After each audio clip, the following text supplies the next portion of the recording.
Welcome to the Cult Classic Horror Show. Every week, you can have the conversations you've always wanted to have about the films you love. Shut up! We're gonna get you. Not another peep. Get rid of your distractions and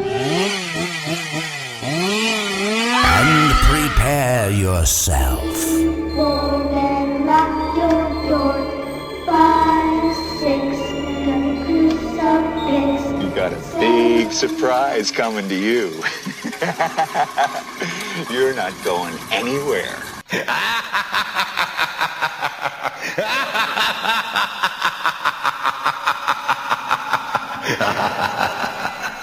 Welcome everybody to the Cult Classic Horror Show. Danny Bonin here with you. Scotty Bonin here with you guys. We are the Blood Brothers. And the Rob. And Carmelo Camara. boom. Shakalaka. All four That of was us flawless, here. guys. Good job. All right, now we can stop talking about getting it better. after we do it. Yeah, like always. We'll just move on. House 4, the Yes. repossession. That was loud. Scotty, you conclusion right up on that mic. I'm just really mouthing this mic here. when are we gonna get the studio? Whenever you move to Colorado. Well, we need it. Carmelo needs to get on the GoFundMe or whatever it is, because we need producers, we need studio time, on his Kick Go-Go's and his that's right, on his FundMes with his My Faces and his and all of his Insta posts, Yes, and whatever these kids are into. My magic can't be described. You can't. No. It cannot. You're right. I wonder if right. I wonder if my MySpace page is still up. I don't think I ever took it down. I bet mine's still there. I don't know the login. I think it's info. there, but my login's gone. Who uses? I think that's going to be the scariest thing we talk about all night is if our MySpaces are still around, because this movie was a disappointment. I loved this film. Oh my god! I mean, Not even go so far as to call it a movie. Is a slap in the face of the cinematic genius that came up with this. yes. Rob, you think maybe you're drink- overcompensating a little bit for your bad reputation of hating movies? Did you drink a White Claw before we jumped on? to leave us a 5-star review on Apple iTunes. Don't pander to the audience, Rob. I am fresh out of White Claws. I came home from work. And what? I wouldn't be. That's why he's all ornery. I think he means ornery. I think he means that he is fresh out of White Claws in Tallahassee. I think he drank them all. Yeah, the liquor store by your house is fresh out of stock. I can't wait. I got Jeremy messaging me on Facebook about all these fancy beers in Colorado. He works. Dude. He helps run a brewery. Like I said, when you get out here, we're gonna be going to some breweries for sure. It's gonna be a lot of fun. There's one in Estes Park. I don't drink beer, so I'm gonna be left out, I guess. Yes. Look, as long as you got a 7-Eleven, a Circle K, or like a Kroger or something, I can get my claws on. Oh yeah. You can get claws. Well, Scotty and I will drink beer, and Danny and Rob can have margaritas or something. Exactly. I do love a good margarita. I will not ever turn down a good margarita. We can go to the Stanley, and they got like thousands of scotch. Oh, dude, their whiskey list is their whiskey list is like 10 pages long. It's crazy. It's insane how much they have. Well, as much as I'd love to keep planning our vacation, Yes. Let's talk about House 4. House 4. Before I get into Carmelo, give us the rundown of this film. The repossession. I feel like ever since we started doing these rundowns, I've been hung with a couple films that are really hard to do the rundown. Yeah. Mine, I have 3 pages of totals. I don't know where you guys are coming up with this was a bad movie. I didn't see. I did the rundown last week for House 3, and it was actually fairly simple. So yes, please give us the hard rundown of House 4. Yeah. So House 4 picks up with Roger Cobb, the same protagonist from the first House. So this is the only one that's a true sequel in that sense. Only he has a brand new family, which we're going to talk about at length in this podcast. Yes. And he has a brand new haunted house because apparently 2 haunted houses is not too many for one man to own. And his stepbrother wants him to sell the family house, but Roger promised his dad that he wouldn't. And Roger dies in a tragic accident and paralyzes his daughter, and his daughter and his now widowed wife have to move into the haunted house. And his brother continues to try and buy it from them because he's going to make some kind of business deal. The house is, of course, haunted, and at first, Roger's widow thinks that she's, seeing things, or maybe that she's like stressed from the accident or from her husband's death. But in fact, determines ultimately that the house is haunted. She learns that the house sits on like a seal over an ancient Indian spiritual site, some kind of a fountain of healing, spiritual healing. But unbeknownst to her brother-in-law orchestrated the death of her husband. He is trying to force them out of the house so that he can sell it to this super disgusting toxic waste so they dump their waste. Ugh. We're going to talk about that at length as well. And in the end, he tries to burn the house down to get her out. But the house isn't just haunted by evil ghosts. It's haunted by Roger, who's still there to protect his family. He ultimately is able to save his wife. And as they escape the house, she saves their daughter. The fountain underneath the spiritual healing fountain explodes, and it sprays its spiritual healing waters over everybody as it erupts in the climax. And the daughter regains the use of her legs, and the stepbrother goes to jail. Yay! Yes, Yay. yeah, that sums it up. We're good to go. So I want to hear Rob's rundown, but to follow up, I have in the commentary I got Joe Bob's rundown from this. So enlighten us, please. Yeah, he was not in the commentary, but the director had remembered Joe Bob's rundown from it, and he was the only one that gave them a favorable review on this film. Everyone else tore it apart. So yeah, let's hear it. Rob's rundown. Yes. Okay, and my rundown. We have Bill Cat's hair. We have a mystical Indian. We have Maracas ceremony. We have blood oaths. We have rogue hubcaps. We have a wife that killed her husband for the insurance money. We have one FDR era wicker wheelchair with cripple. We have one Safari Explorer father-in-law. We have multiple flashbacks, exploding glasses, pipe tapping, big hair, miraculous healing, and we have lung butter chugging. We also have amnesia, evil stepbrother, nosy housekeeper with no references. We have a murdered pizza. We have bloody showers. We have a catchy pizza jingle. We have charbroiled flashbacks. We have mattress murder. We have a phlegm-filled munchkin. We also have a 1956 Chevy Bel Air. We have an ectoplasm geyser, and we have one happy ending that would make the Swayze dog very proud. Woo! Woo! Woo! Do you want to hear Joe Bob's? I also want to say one thing real quick before we go on to Joe Bob's. That wheelchair had me so confused because I thought that girl was in a car wreck. I had no idea she had polio. Yeah, what was the goddamn point of the wheelchair? I will say, gosh. So Abernathy, the director, said that he chalked off a lot of things to this is my first film.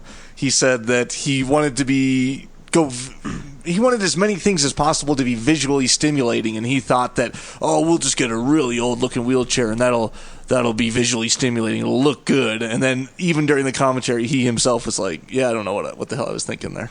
Yeah. Because they had the collapsible wheelchair, too.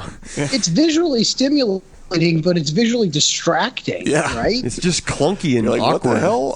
Too big. Thing. It came out. I was like, what the fuck? What is this? And then they ditch it at the end. She gets a modern wheelchair after she falls down the stairs. Well, here's Joe Bob's rundown. I don't think it's as long. You have 3 dead bodies, 2 breasts, exploding car, exploding flashlight, a bed stabbing, a pizza stabbing, a bloody shower, midget mucus sucking, paraplegic stair rolling, eyeball poking, crispy William cat, doggy lamp foo and mucus foo. I don't even know what that means, but that's what it is. Doggy lamp foo and mucus. Oh, I guess he was politically incorrect with the term midget there. I was gonna go with midget, but Munchkin just sounded Munchkin. better. Robert did use the word cripple, which is also probably not politically correct. Is it really? So, I do not think you can call people that. And Can you not say cripple anymore? Oh, there he says it again. No. I mean, paraplegic. I go to the bathroom in the cripple stall all the time because it's roomier. Yeah. Oh my God. And the then views of Robert O'Neill do not necessarily reflect. Yeah, no. Well, That's no. a horror show. It's because he's and fat. they got the handles, and they got the handles in there for more gripping and pushing power. Well, the reason you can't stand up is because your legs fall asleep because you sit there too long. That's why you're crippled. That is true. Moving on. Yes. I have plenty of notes. Is it too late for first impressions? No. Go ahead. Let's do it. We sort of skipped over that. Well, Rob and I went. Danny, what's your first impression? Go for it. Well, I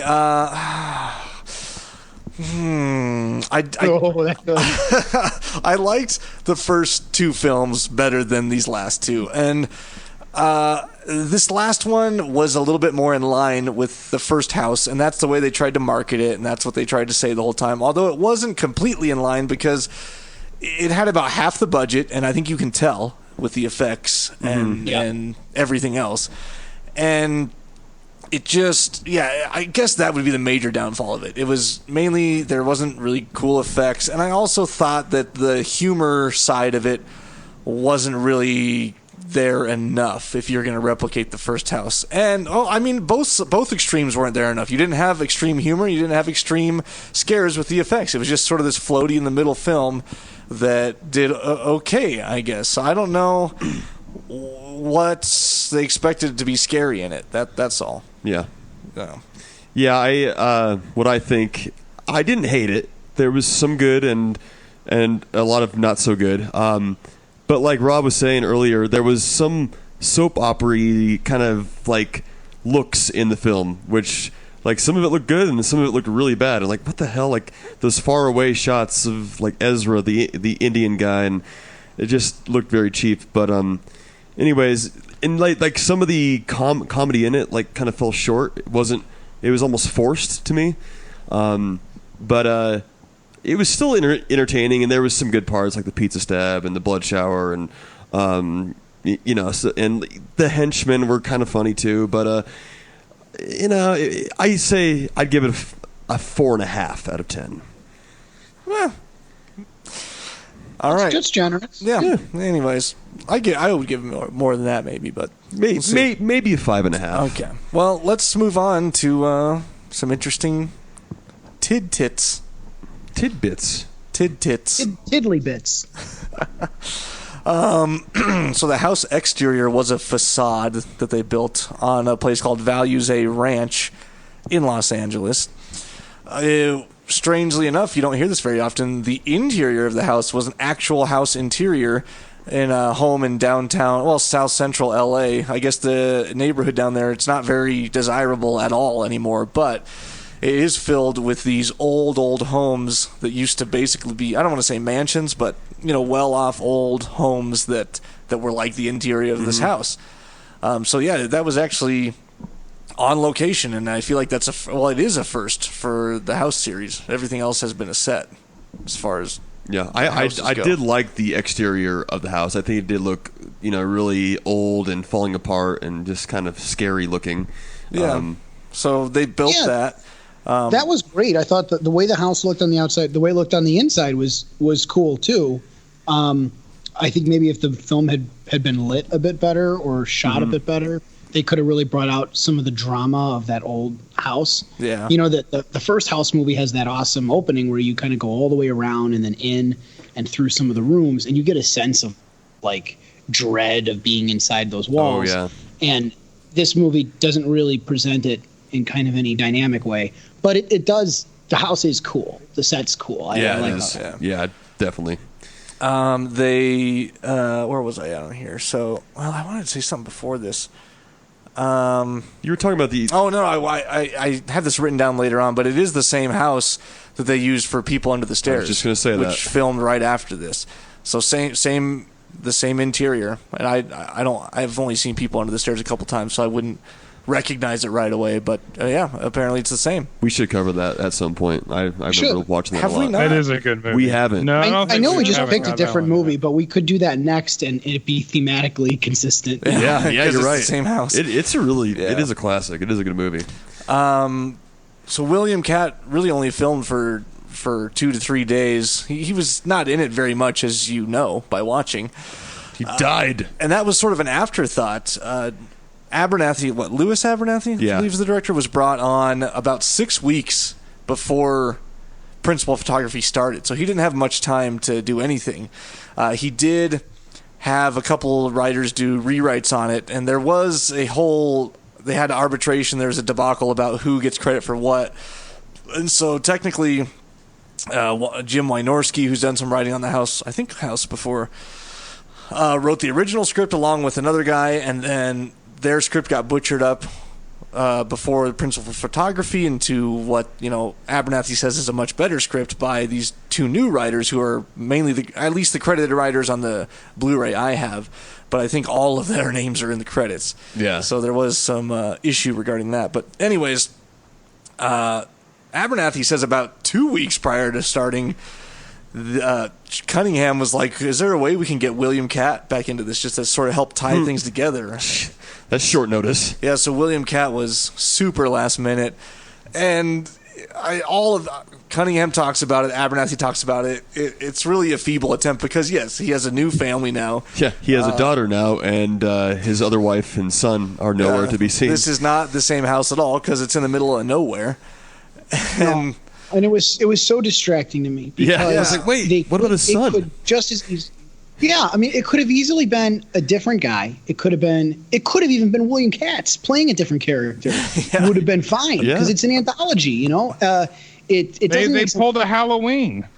yeah. Well, yeah, and that's the problem, right? We've talked about this. Is Halloween kind of it shot its goal of being an anthology in the foot when it made 2 Michael Myers movies in a row. Yeah. And I love the Halloween movies, and I'm not saying I don't like the Michael Myers movies, but that sort of made it synonymous with Michael. Now you never get away from that, and when they tried to, people didn't care for it. And this is the same way as like you didn't bother with Roger for 2 and 3. Why now in this half-assed way? There were other ways to involve him if they wanted. But why was the same guy have 2 haunted houses? Why does he have this new wife? If he didn't reconcile with his first wife, that's fine. But the whole point of the first movie was finding his son. Where's the son? You could tell me he remarried, right? He and his wife were already divorced. Yeah. But the son disappearing, he fought like Vietnam ghosts for that kid. Let him go. Yeah.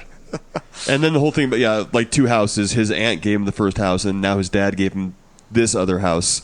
So it was just like, oh, wait, okay. Yeah, there's no connecting it. It's basically, that they just put him in just to try and tie it up somehow, and they didn't even give a shit about any of the ramifications. They just, maybe his name was going to draw more of an audience for people to watch it. Yeah. See, I thought what would be cool is if they could have done like a stinger at the end, or even in like the earlier House movies, they could have done something where Roger Cobb was writing the movie that you watched. Oh, He was yeah. a horror writer. Something, by the way, they don't mention at all in this is that he was a horror writer. Yeah. But, even when I watched That's right. first, He was a writer. I got the sense that that the movie was a Roger Cobb story about himself, facing his demons from Nam or whatever, and giving his missing son a happy ending. There's nothing in the movie to suggest it. I just thought it was a fun way to think about it. But they could easily have been like, yep, all the House movies, Roger Cobb wrote them. That would have been like neat, and they could have put Katz in it. He's a great actor. Yeah. He's the best actor in any of these except for maybe Lance Henriksen, who I love. I didn't hear anything after you said giving his son a happy ending. Yeah, he's... I do agree with you. He is a good actor, for sure. Oh, I thought you meant I literally cut out. You meant you stopped listening. No. I meant that, Okay. gave his son like a hand job after a massage or He's something. screwing with you. It's only a matter of time now before Judd appears. I can tell already. Judd hasn't appeared in a Changes while. on him. I haven't... We don't need to invite him back. You know. Say his You name know. 3 Judd, times. You know. Get the hell out of here. You know.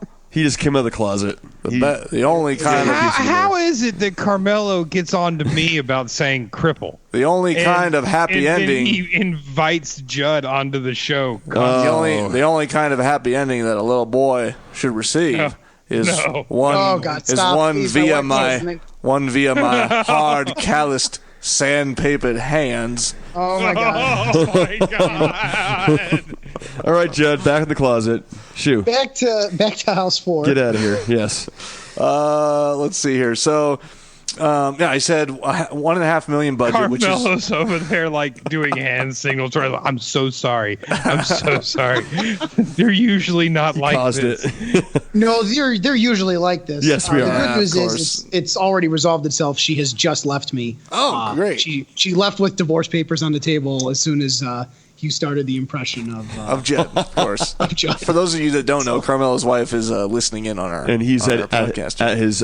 You're at your office right now. He's at his office. too. probably the whole I can team. neither confirm nor deny the location from where I'm recording. Exactly. Oh, of course. It's That's okay. top secret. If the divorce is real, I'll be a character witness for you. I just I think it's going to hurt my case, So- Rob. so- say, put me on the stand. So will Well, I, young man. I will also be a character witness for you. Carmelo coaching Character, Danny. that's for sure. Okay, look, you just got to say nice things about me, but please, God, don't do the Judd. There's just you can't do the Judd in open court. Yeah. Judd's not allowed. All right. Well, so the way Abernathy got on as director, this was his first film and maybe his only film he directed. I'd have to look at his IMDb, but he didn't talk about doing anything after this. He was a effects guy, more of a day player effects guy, and then also he's mainly a ghostwriter. He'll do writing and script doctoring for films that he's not supposed to talk about. Couldn't doctor fix this script? Yeah, he did. He also did somewhat of a revision last minute, but didn't credit himself for it. There was already enough going on there. Yeah, this is the only thing he's directed. Yeah, so he worked on Deep Star 6 with Cunningham. That's what all these people from the house worked on Deep Star 6, it seems like. Same Cunningham. with Ezra, the Indian guy, was in that. And it was sort of a gentleman's agreement, quote unquote, that Abernathy was not going to. He wanted to direct Deep Star 6, and Cunningham said, "No, I'll get you another film." And so Abernathy jokes that he waited till he had the crappiest, shittiest film to hand off to him. Yeah. Here, House 4. But yeah. He did a good job. So, but Abernathy did some effects on the original House, and then he did some writing on House 3, horror show. So he's been involved throughout. I guess not in House 2, but they did talk about how this location in South Central LA was pretty sketchy, and at one point there was like a SWAT team outside hunting down a drug offender. I don't know. What the hell? So, Well, they're just filming. Just yeah. don't bother us. They called the Great Seal in the basement the hubcap for slang. Just The hubcap. which is confusing because there's also a hubcap. There's in the film. and it's a rogue hubcap, just like Rob said. It was Rogue. Well, a funny thing, I didn't even write this down because I didn't think it was that cool. But now that you already mentioned Rogue hubcap, they talked about how they tried to roll that thing perfectly, 8-9 takes, and then The car or the hubcap. the hubcap, and finally when he got it right, Abernathy was like cheering and yelling, and then the sound guy was like, "I can't use any of that." What? So I think Fucking they Abernathy. finally got it right again after that. Also on that car flip, Kane Hodder, once again, stunt coordinator on all these films. Nice. He did the stunt for the car flip. There's a roll cage. They take out the gas tank. He's wearing a helmet. They take all the safety precautions, but he did say that the worst thing ever is for it to land solely just straight on its top for like the first impact, and that's exactly what happened. And he's like, "Yeah, I definitely got a concussion on that one." Jeez. But you can see, Thank God for Kane Hodder. it wasn't super obvious. I guess when the car flips over and lands, you can see the smoke grenade sort of fall out of the hood that's creating all the smoke. Oh. The thing I could see, and they didn't even comment on this, was when it jumps the thing, they obviously have a thin sheet of metal like over half of the front of the car, like over the headlight. Did you guys see that? Yeah, I kind of noticed it. Yeah, I mean, that was super obvious. No one even mentioned it. Yeah, and even when like the blowout happens, you can see like the fog rolling in very soon. Like you can tell that it's really really smoky. And there's like a machine right there. Yeah.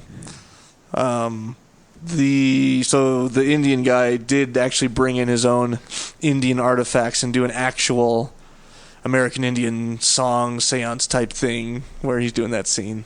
Ned Romero. I believe it's pronounced Injun.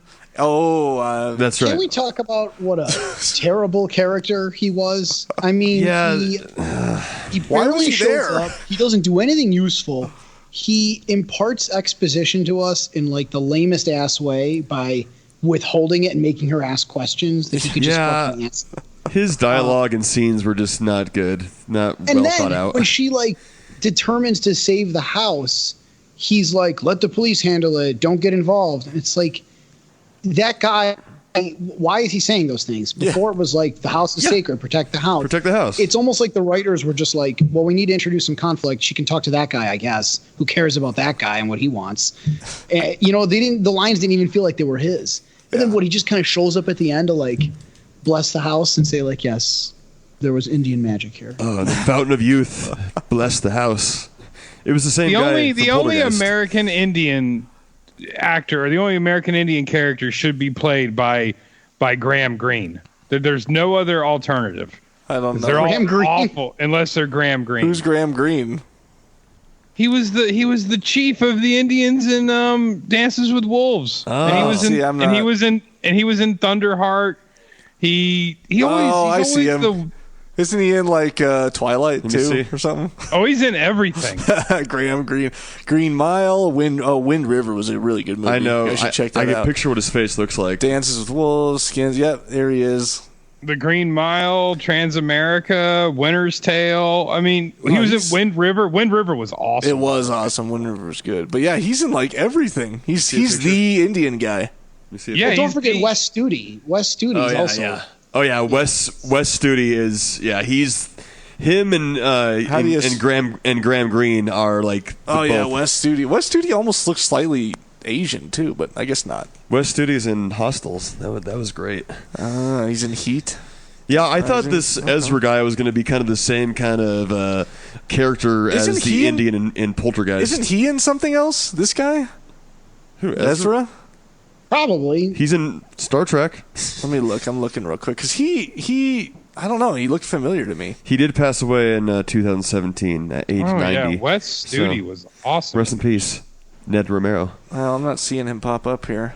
Yeah, Wes Studi's the other guy. Yeah, you once you see him, you're like, oh yeah, here's I Ned know him. Romero.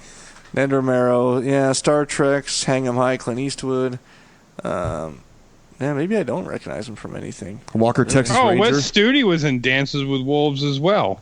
He played the Sioux. He played the evil Indian. Yes, that's right. I remember that. Don't remember. I had to watch it. Anyways, so let's keep pushing down the line here. The car wreck scene, or where they're driving down the road, takes place on Mulholland Drive, which is a road used for many films. Oh yeah, around that area. Mulholland Drive. Already talked about the smoke grenade. They filmed the charred up William Katz, which was really just obviously a rubber dummy, in an abandoned mental institute. So they had free run of that. Said it was pretty easy going. Could have filmed in that instead. Yeah, I don't know. Are there a lot of abandoned mental institutions? It seems like, didn't we just say that about something? Like, didn't they do House 3 in 1 or something like that? How have we not found one in Colorado to shoot in? I don't know. They're probably there. There's a lot of abandoned sugar mills and like flour mills here. There's like 2 in Longmont. Yeah. So yeah, we used to sneak in there as kids, and people had ghost stories about it. Yeah, we saw bums sleeping in there, and they chased after us. I mean, I live in the middle of nowhere, Tallahassee, Florida. We had an abandoned mental institution right down the road from us in high school. Oh, it's gone now? Yeah, they built like luxury apartments. Demolished it. Yeah. Son of a bee. So, the girl who played Terry, the daughter. No, wait, sorry. The worst actress. So ever. wait, hold on. Oh hold on. yeah, the daughter. Yeah, her name was Terry, right? Terry. No, Terry. It was Kelly. Was the wife. Okay, sorry. Terry Trays was Kelly Cobb. The wife was a dancer. She's done like Best Little Whorehouse. She's a dancer. That's just a little tidbit about her. But on to the daughter. I'm not sure what her name was. Laurel Cobb. Well, she was Laurel in the movie. And her Laurel, name's, that's right. Melissa Clayton. Yeah, she was actually at the time 18 years old, even though she looked like she's 14, and so that's why they used her to get around all those child laws. It looked like she was like her lines were like read from like a teleprompter as she was, but she wasn't reading them. It would just sound like that she was reading them. Yeah. Oh God. Yeah, and my problem with her as like an actress is, and maybe this isn't her. I guess maybe it's the writing, but it's almost like the director said to her, like, okay, in this scene, you're being a little girl, and you need to act like a juvenile child. And she's like, okay, great. And then they do that for every scene. And it's like she doesn't ever express or emote anything else except that she's little and young. Yeah. Yeah. Mom, I don't like macaroni and cheese. God. This box is so old. But I Mother. miss my friends. Yeah, exactly. I miss my friends. Rob I just go home. Rob just texted an article on the history of the mental institution. Nice. In Colorado. Oh, in No, there's Colorado? one- Oh. Yeah, it's in Denver. It's an old asylum. Okay. They just put it in your back pocket. Okay, we'll have to in visit case. it. We'll have to check it out. All right. All right. So, what do I got else here? Oh my God! Holy Good crap. God. Look at the Son of timing a on that. bee sting. Jeez, that just made me shit through my pants. Oh, all over the Which I ground. took from your screenplay, Carmelo, because that was funny as hell. I'm glad you like that. Yeah. All right. What does here that we are. mean? It means it's Read the script. It means it's time. No. That means it's time for the What- horror halftime. Oh, okay, that's what it means. That's what it means. Oh, that's what that means. Yes. I'll read the script as well. We're talking about our next film project that Carmelo has pumped out a first screenplay draft of. So yes.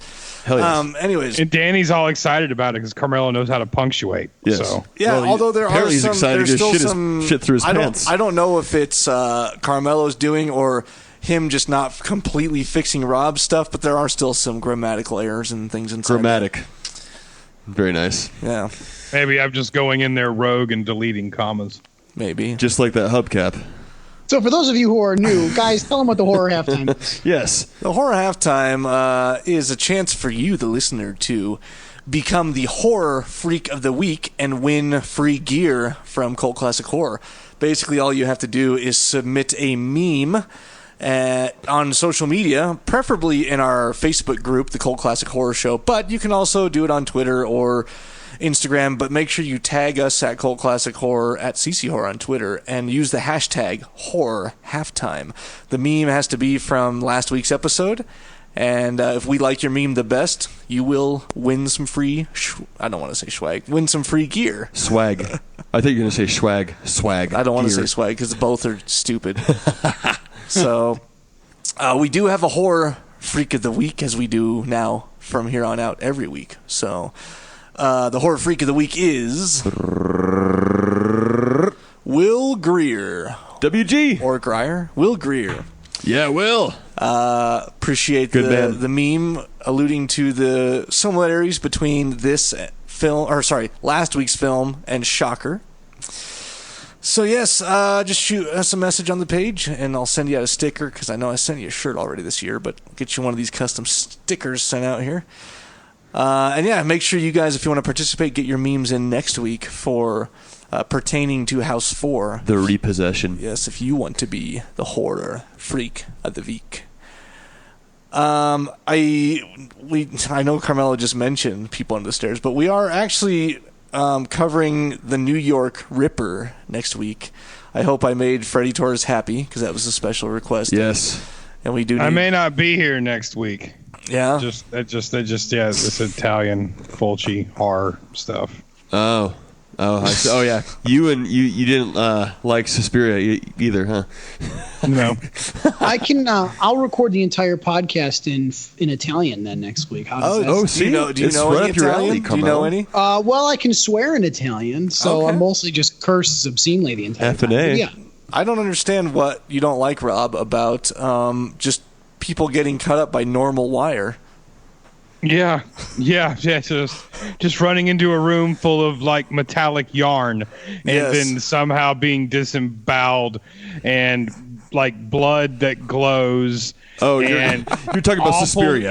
Wait a second. And awful scores, the terrible movies, terrible dubbing, plots that don't make any sense. I understand that these movies were made just for the mob to launder money, and I'm okay with that. We'll see. I just don't want to watch them. Well, the New York Ripper might be better than Suspiria, so it might surprise you. I hear it's very graphic. All right, let's. People Under the Stairs is a good one to do. Yeah, we want to do that as well. Cool. As far as other announcements go, we're still for 10 more days, I believe, still live on preorders.shewalksthewoods.com. So if you want to, She Walks the Woods is our first feature film. If you want to go there and pre-order Blu-ray, T-shirts, signed script, tickets to the premiere, which is coming up at the end of next month, you can still go do that at preorders.shewalksthewoods.com. So check that out. Awesome. That concludes the horror halftime. Yeah. So, I want a dog lamp now named Algernon. Algernon. That was one of the weird lines that the daughter said too. Mom, look, I got a dog. I'm like, what? That's a lamp. And then I noticed that there was a dog connected to the lamp. Like, oh my God, that's where the dog lamp thing attack came from. Yeah. You don't remember? You didn't connect those two things? No, I most certainly did not. I was 4 or 5 deep. Yeah. By the time I got to that part of the movie. Well, I didn't see the dog. Oh yeah, I was White 4 or Claws, 5 deep in White Claws and I mean I was 4 or 5 deep in about an hour 20, and so I mean I I will say I'm not squeamish except for when it comes to Potter taking off his shirt. Yeah. Well, Or Danny's bulge in that movie we're not allowed to talk about. Yeah. Yep, no time. Yeah, but that goddamn mucus pump. Oh, dude, the Munchkin mucus. Oh, it was so gross. Savannah was in bed next to me, and I'm Dude. kind of oblivious to what's happening. I'm flipping through my Snapchats and kind of paying attention because Rob I'm is a gone. 13-year-old girl. That's right. And then out of nowhere, I hear Savannah just. Dude, I almost I gagged too. Wait, what's happening, honey? And I look out, and then immediately both of us are. Oh my God! But I can't look away. It was that was the best part of this whole movie, the best and worst, because I did not somebody like that. had to sit there. I don't know how the MPA let that slide. How the very first House movie got like an X rating, and they let a Munchkin mucus pump funnel chug. Oh my God! It was dude, so yeah, bad. that was. I just started eating dinner then too, and I almost threw it right up. We're technically jumping ahead from where I'm at, but I will say on that during the commentary, Abernathy said that James Cameron told him that is the most disgusting, grossest thing ever in cinema ever. And then after saying that on the commentary, it was him and then another guy that I think just he doesn't have anything to do with the movies, some kind of horror guy that was just guiding the interview. It's his neighbor. So Abernathy on the commentary proceeded to call James Cameron, put him on speakerphone, and then you can hear James Cameron say, "Oh God." Yeah. And talk about how bad that was. How the hell does he have James Cameron's number? I don't know. Obviously, he wanted to just prove that and do it, so he called him up and did that. Yeah, I mean, if you know James Cameron, that's pretty cool. You don't, Rob? What the heck? JC. No, I just need Carmelo, these movies we know to you get- have it because it's all tied in with the mob. Yeah. How many times have I got to tell you guys? There is no mob. That's just an urban legend. I just need these movies to get big enough to where I can meet Kevin Costner. That's it. Yes. That's the only. I don't want him to be in any of them or anything like that. I just want to have that moment to where I just bump into Kevin Costner at some kind of restaurant or something like that, and then we get married. Oh, and then you just kiss his feet and bow down to him right there. He sensually wisps aside your mustache hairs and perks your lips with his hands, and then gives you just a little peck. I want him to pick me up and carry me away like he did Whitney Houston in The Bodyguard. That's all I need. Nice. You smell I'm rewinding just a little bit because we passed like the pizza man and everything. So Oh yeah. yeah, so I was so sad right- to see that pizza go down. Right, I know. I know. But right before that, the plumber's there, and you'll notice a little mess up. It's completely daylight when he's talking to her. The window's bright and everything. He goes to walk out the back door, and it's pitch black outside. I noticed that a lot in this movie. It was daylight, and then all of a sudden it's pitch black. But then it cuts right back to her, and it's daylight. So they obviously just they shot him walking out the door at nighttime, and or maybe it was all at night, and they just had lights coming in through the window. But either way, it was a little mess up I'm there. your pizza man. I'm your pizza, and like the daughter started singing it too. I'm like, Pizza God dang man. it. So When that she started singing it, I was like, motherfucker. This song's I'm your pizza I really man. could I'm your not- pizza man. cross promo there. I could not stand that polio-inflicted child. She just drove me nuts. She was terrible. She So- was every scene with her. I was cringing at. Well, Yeah, if she was not If she the were best. a little boy, I'd like her a lot more. No. A lot, no. a lot more. God, Judd. You know who I thought was good was that plumber guy that came up. He was pretty funny. I once, See, that should have been Cliff from Yeah. the second house. It should have the been. same dude. I once fondled a paraplegic. Ratzenberger. He couldn't feel anything, and so it was like playing with a dead fish. Oh Do God, we need Judd. to have like an exorcism? Judd, get to get outta Judd here. Out of Danny. No, I don't need want to. I don't want to breeze over your point about Ratzenberg, because that would have been the absolute perfect way to sort of tie the movies together. Yeah, Just and have him reoccurring in there as the mythical guy. And he's an electrician, but him coming back as like a plumber too, like he can do everything. Yeah, That would have been awesome. I think that would have But worked. no. So no, there was that little mess up, and then of course right after that is the pizza man thing. Where did I have this right? Anchovies? Yeah, that You was. happy now? No more anchovies. Who Calm down, mommy. mistakenly puts anchovies on a pizza? Yeah, that's Yeah, she ordered it. Remember? Isn't that what the Ninja Turtles always get? Anchovies? yeah. They love it's anchovies. no anchovies. Oh no, is it yeah, no They don't. anchovies? They I thought hate liked anchovies. Okay. No Yeah, but when No have you anchovies, ever man. had to specifically request no anchovies on anything? Only in my nonina's house. I- My grandmother, when she makes the pizza, you got to tell her no anchovies. She'll put anchovies on it? Oh yeah, they'll definitely make one with. What anchovies. did you say? No Nina? Yeah, nonna. That's what we call grandma. Oh, okay. All right. I don't mind anchovies, just for the record. I've never tried an anchovy ever. Everyone says they're salty, but I do like seafood a lot, so they're Never not too tried bad. one. Never tried one. They're good. They're actually it's actually good, but it's a strong flavor. I think. Yeah, that's why it's like takes over the whole flavor of the entire pizza. it totally does. Yeah.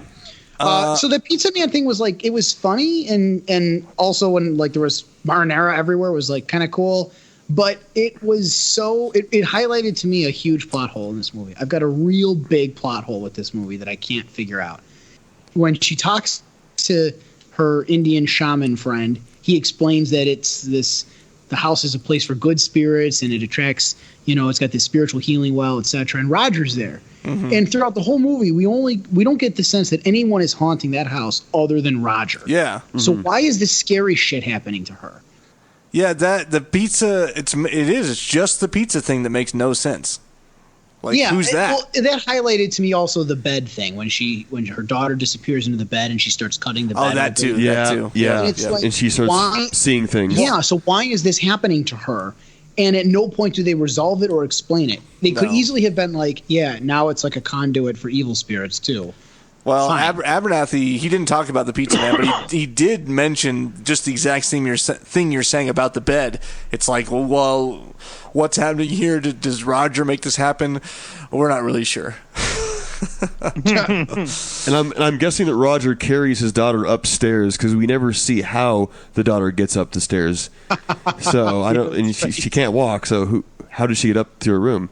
I don't know. Anyways, Kane Hodder is the pizza man, and the man in the pizza, just so you know. And then okay. there is some argument about who actually sang, because he sings the last line and then spits the what I guess is marinara at her, although it looks a little lighter than that. It's either him or Harry Manfredini, because Kane did it on set, but then Harry was sort of jokingly doing that gurgled singing with it, and then on set they were like, oh, you should step in the booth and record that. It sounds good. And then so he did. And so he's saying that they used his audio from the booth, but Kane's like, oh, I sang it on set. So I'm not exactly sure. It sounded more like it was probably Manfredini, but who knows? Who knows? Yeah, that was cool. And that was also Terry had trouble not laughing the entire time Kane walked in with his face through a pizza, a made-up pizza, and then I think all that's on him is makeup. It's not actually pizza. And, so yeah, it was just a hilarious time. His head was like through the table or something underneath the pizza? Yeah, he was obviously knelt under the table and face up through it. Yeah. Yeah, but it was a pretty cool gag. I did like the gag. Yeah, it's probably more popular than the movie itself, I guess. That is the iconic. Yeah. And this movie confused me a lot. Like the era. Like it was made in 1992, but it just feels like so 80s to me. Like the 80s hair, the cars. Terry, I watched an interview with Terry. She still had the exact same 80s hair. Same hair. Yeah. Oh, nice. Yeah. Terry and her 80s hair was probably the best thing in this movie. Yeah, she was good. Yeah. Next sort of notable thing is the bathroom shower, the blood shower. Oh, yeah. They did have Terry... well, she didn't want to go full nude, but she did go full nude for that scene, but we don't see her when it cuts away and goes back to the boobies. It's a body double. Oh. And they talked about this whatever problem they had. The body double, Terry has these nice long thin legs, and then the body double came in and had these short chubby legs. And I guess that's why maybe you only see the breasts. I didn't notice the legs. Yeah, I didn't either. Wait, if she did it, did she just not want to appear on camera nude? Or I guess not. But I was confused because then the body double showed up and she didn't want to get nude, but that's what they hired her for. And so I guess she like did this it. whole thing was a bit of a disaster. Yeah, like it was more work than they. And then she sued 2 weeks later for sexual harassment because one of the guys on set said something to her, but they're not sure what he said. And nothing ever came of it. The body double did? Yeah. Oh, jeez. That was I don't know. Maybe was it was cool the director and he asked her to take her clothes off. And that's probably what it was. They did go to an actual power plant to film the power plant stuff. Some power plant near LA there. That stuff wasn't bad. Yeah. It was too over the top for me, but it wasn't bad in terms of like there was a lot going on. It looked like a pretty expensive shot. It was it was a little too cartoonish with like spray painting the. Well, that's exactly what the guy running the commentary said. He said, "Did you at this point in the film?" It turns a little cartoony. Aside from the pizza guy thing, it turns a little more cartoonish. Were you like going for that? And I don't think Abernathy had any sense of that at all. Yeah, the power plant scene with the toxic waste and everything kind of like threw me off a little bit. Like that scene happened, and then it went back to the house. I'm like, okay, what the hell was that? It was super, it's like a different movie cut. Yeah, it totally was. That and the whole sequence with the mucus and everything too, because that guy's super cartoony. It felt like. I don't know. It just felt, very... It felt like Roger Rabbit or something. It was Tracy. Roger Rabbit. Yeah. It was like, what in the heck? Yeah, it kind of like put a weird... Dip!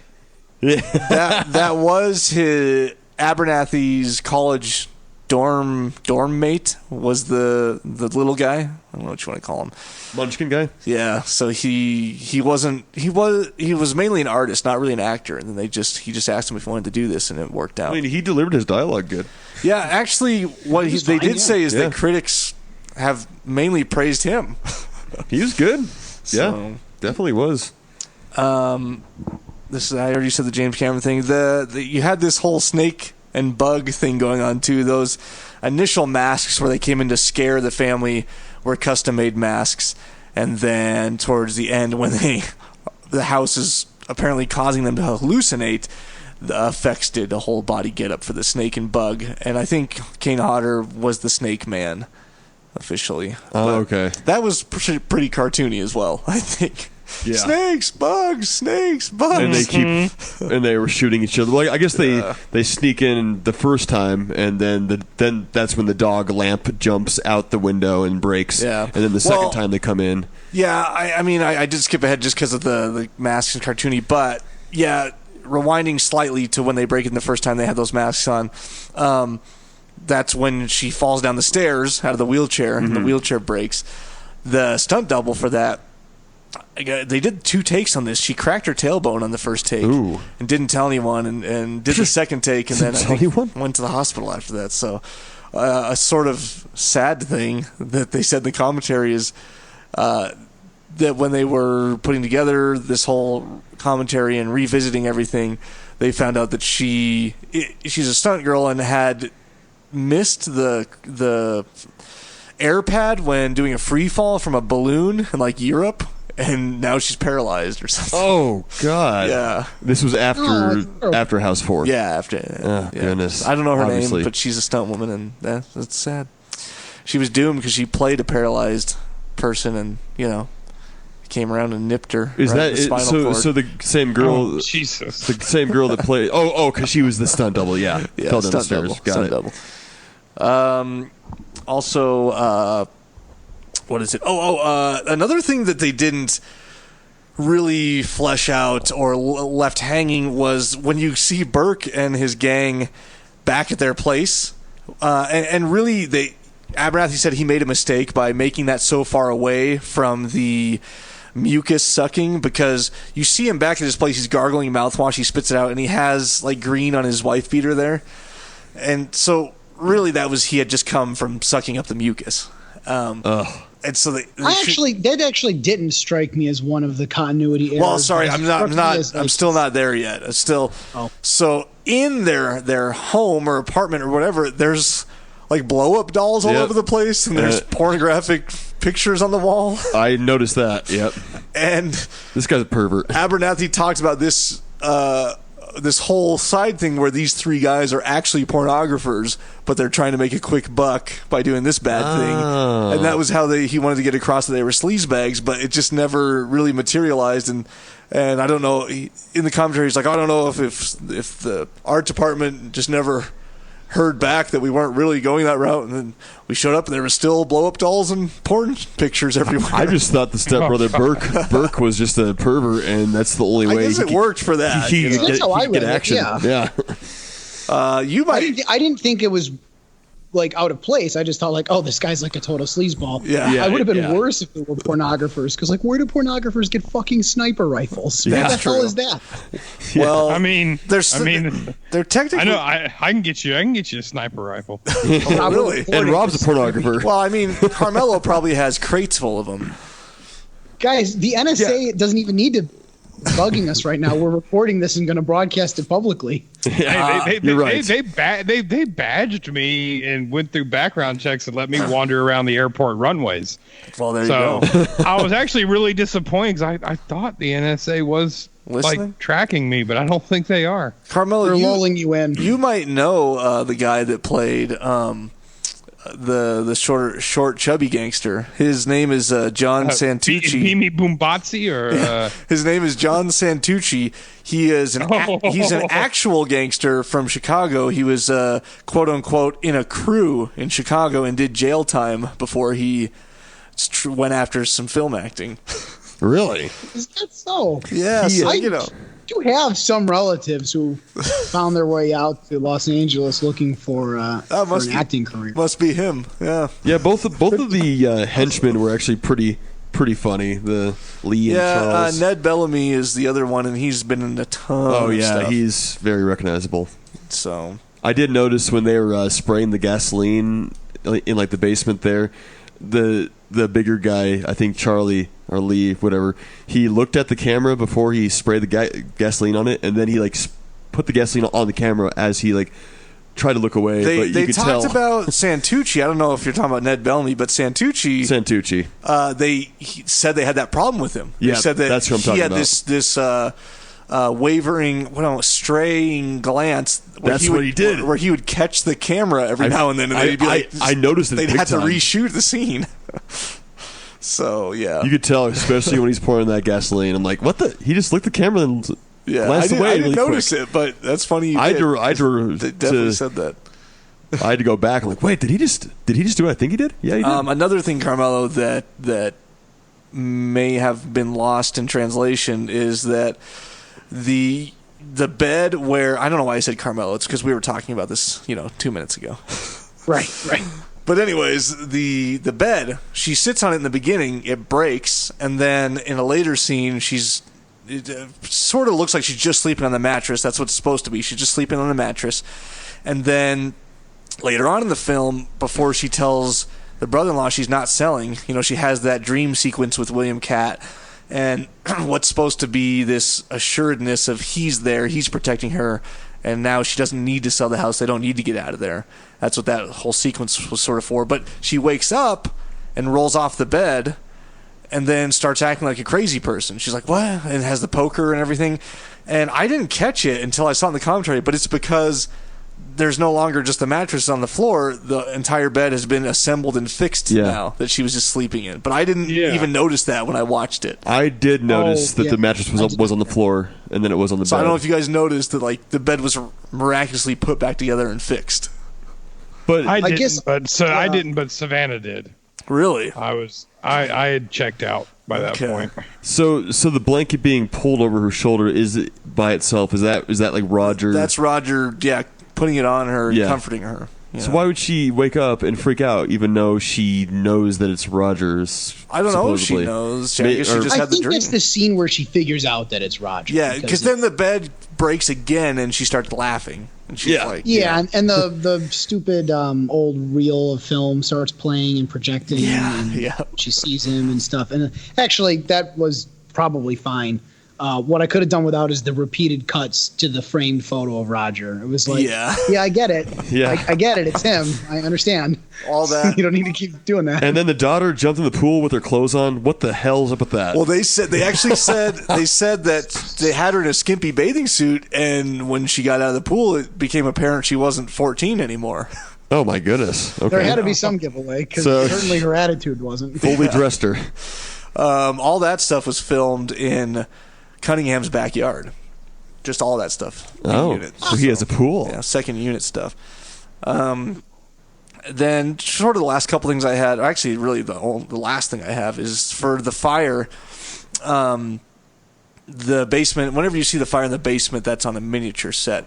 And then in general, the fire was created by gas, and then smoke was pumped in, special effects smoke, and that's how they were able to be in there running around and everything like that. And I guess I do have another couple notes just off memory. That was filmed, they had built enough inside the facade where they could film the fire stuff just inside. So obviously just inside where they're supposedly in the, I almost said lobby, but I don't know, entry room of the house, like they built that. And they had enough so that they could show them exiting from the fire. And since it was on a set, there's no heat or anything. It was the facade. It was really cold. They're doing it at 4 a.m, 32 degrees out, and they're soaking the actresses. So they said it was absolute hell doing that. Yeah, I did notice a couple things. Like, we're kind of jumping to the end here, but when the fire happens and then Roger comes back and pulls his wife up from like the clouds, and he's like this this angel figure, and then she comes to and knocks down the door, and then the fountain of youth explodes and there's water everywhere, but then like just the close up on her daughter's feet, like shoving them on the ground and her like almost walking, that it was just so hilarious. They did like the long close up on her like socks and feet pushing against the ground. Wanted to show that she's starting to walk, I guess. Yeah. It was awkwardly basically the shot. most convincing acting from that actress in the whole movie is when her feet slowly start to regain their ability to walk. Yeah. But yeah, that's all the notes I had on this one. The music when the inspiring fountain of youth, whatever you want to call it, is. The music was call it the sperm geyser. There you go, sperm geyser. The music was just like too much. It was so like sensational trumpets and symphony, and I'm like, okay, calm down. Yeah, I will say even at the end where he sort of hallucinates and then gives his confession unknowingly, and all of a sudden William Catt is like a first responder and gives him the nod. Abernathy was like, the guy running the commentary said, well, like, what were you trying to do there with that? And Abernathy's like, I don't know. He's just back in there. He was he's trying just to reassuring rip them. off Ghost, is what he was doing. Well, what I it actually was. didn't mind any of that, and I think if when Kelly had seen him, right, his wife's Kelly, right? Yeah. If she had seen him, and then someone walks in the way, and then it's a different guy, and she thinks she's just seeing things, that would have been fine. Instead, he turns into this glowing orb, which again, and we were talking about this in pre-show stuff, but when you're trying to make a movie, if you can't do a thing well, don't do it. And if they didn't have the CGI to do that well at all, and don't turn him into an orb and have him turn into a star or something. And blow up into space. Yeah, it was into the stars. ridiculous. It's and that's a case where the low tech alternative would have been way better and looked great because you could do it flawlessly and not shitty. Yeah. Yeah, exactly. Well, yeah, House 4, the repossession. That's the House series. We're done. Closing thoughts? Do we do closing thoughts? Sure. Go ahead. As with always, when we start talking them through, I find I remember more things that I liked about it. But I will say, in the end, the distracting connection to the first house that has a big plot hole, the big plot hole about evil spirits, being in there or not being in there, as it were, and then some of how it was just very disjointed with the factory. Even some of the good stuff then gets lost because it's not thematically really the same movie anymore. Yeah. It was just not good. I guess it was relatively competently made. Some of the actors were okay. The story's not bad by itself, but this movie is was just really hard to get through. It was a slog. Yeah.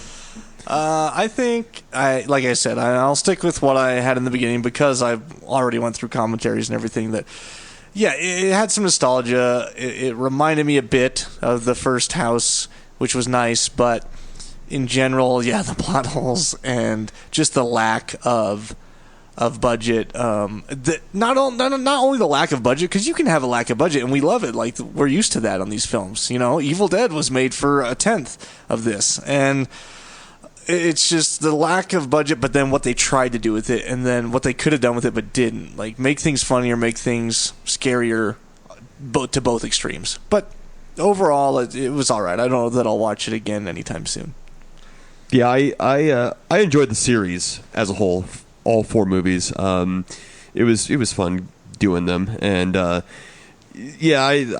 do like the first one. I think the best. I just it was just had that good feel for me, and the comedy added was cool for the second one. But I don't think the third and fourth one were bad. There were just a lot of inconsistencies and plot holes.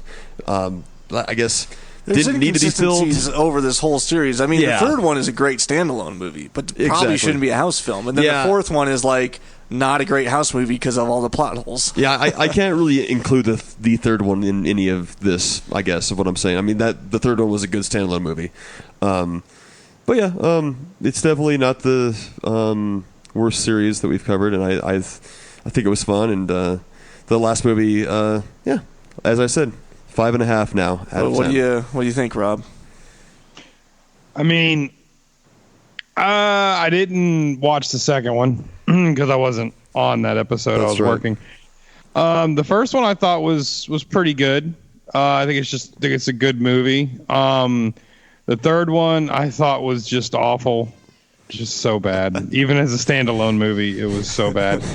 And I think this one to me is it's 5 out of 5, man. I'll probably watch it again. Really enjoyed it. Yeah. All right. If anything, just for the phlegm guzzling. Yeah, there was some really good things in it for sure. It was so good. There was some good things in it for sure. All right. Well, let's move on to our final segment. What did you watch? Ooh, a little harmony there. Yeah. I think I remember what I watched. I could start. I watched The Monster Project, which I had seen, and Freddie Torres recommended it. It's a found footage film where they interview people who claim to be real monsters, and then of course end up being real monsters. And it was good, and they did good visual effects, but oh my god, they had the main camera guy, the guy Jamal, I think his real name's Jamal, just the worst actor ever, one of the worst actors ever, and nails on a chalkboard to listen to. But besides that, the overall film production was decent. Worse than the daughter from this? Yeah, Household? oh yeah, way worse. Oh, wow. Yeah, way worse. It was bad. And then I think I watched, God, what else did I mean, that might have been the only horror related. I watched Black Klansman. That was pretty entertaining. I like Adam Driver. He's funny, even though he's not really funny in that movie. But it was good. I swear I watched something else too. Now I'm doing the thing. Oh, I watched, did I say this last week? I watched this film called The Endless. Nope, you did not. Oh, okay. No. Endless. I was recommended by Carmelo was on the thread. Thad was recommending these sort of 3 films by the same guys, and it was I did watch The Endless, even though you're supposed to watch Resolution first. But Endless is free on Netflix, and Resolution you had to buy it for like $10. So I was like, eh. But it was decent. It's low budget, obviously, and no like real big names or anything, which is fine. But it was good. It was like a sci-fi horror, weird. I don't even know horror, like psychological sci-fi. It was good. I think that's it. If I think of anything else, I'll chime back in. But yeah, move along. I finally watched Polar.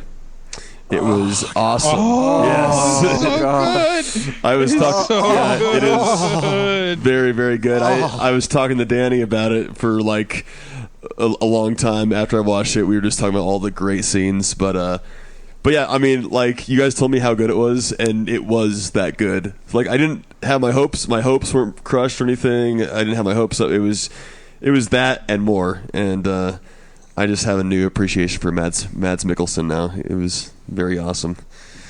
So go watch Polar, Netflix. Yes. Oh, hey, I watched Bad Times at the El Rey Hotel. El Royale. Was that good? Yeah, it was good. Yeah. I know there's it's a long movie and there's a twist, but I need to watch it too. Yeah, it's good. I'd watch it. It's it's got some good names in it. Jeff Bridges is basically the main guy, and he kills it. He's always good and everything, and he's just good. Yeah, he's a great actor. Yeah. Oh yeah. So, yeah. Rob, what'd you watch? I started but have not finished season 2 of Mindhunter. I love Mindhunter. It took 2 years to make the second season, and it's just it's just so good. It's just so good. I heard good things about that. Mindhunter is that where's that on?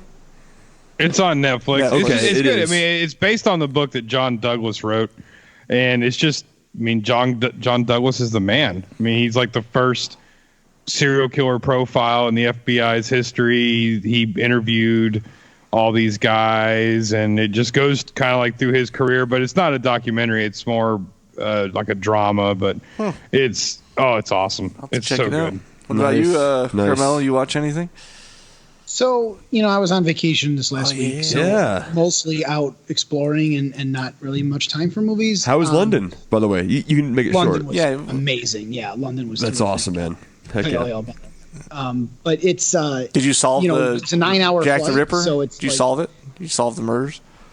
the Jack the Ripper murders. Yeah. Yes, I went on the Jack the Ripper walk. Obviously, in that 2-hour tour, I became the world's foremost authority on Jack the Ripper by the end of it, and now I'm convinced I know who did it. Oh, cool. All right. Nice. Yes, and I will say though, it's a 9-hour flight, Yeah. and they had Avengers Endgame on the flight, and it's a 3-hour movie, so I got to watch Avengers Endgame 6 times, which was great.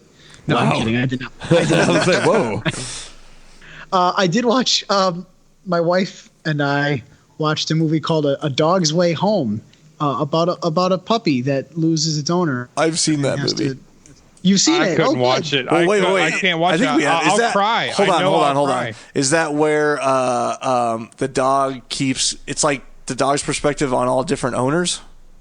Yep, that's the one, but not the one where the dog keeps dying over and over again and reincarnating. Well, which one's that? That's then? Fluke.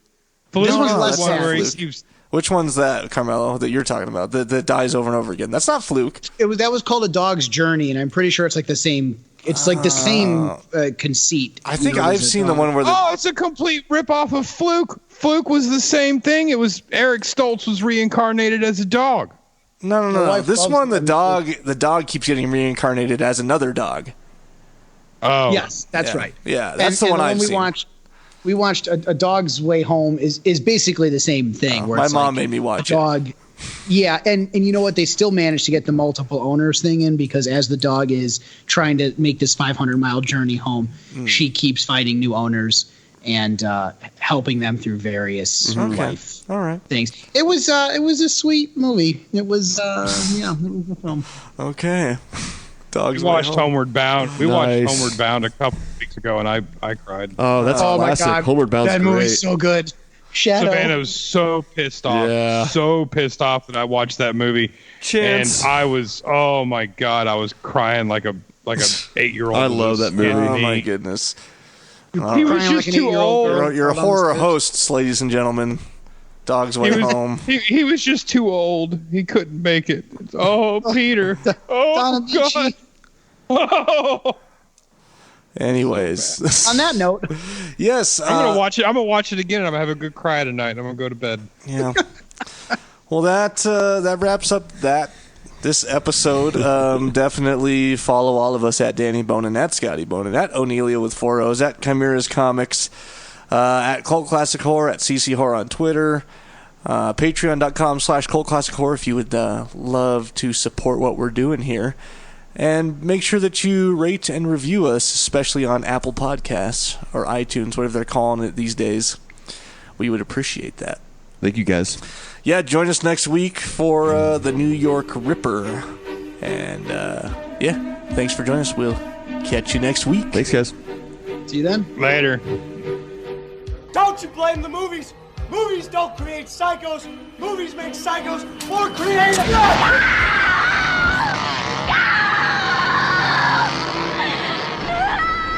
Oh, yes. There will be blood.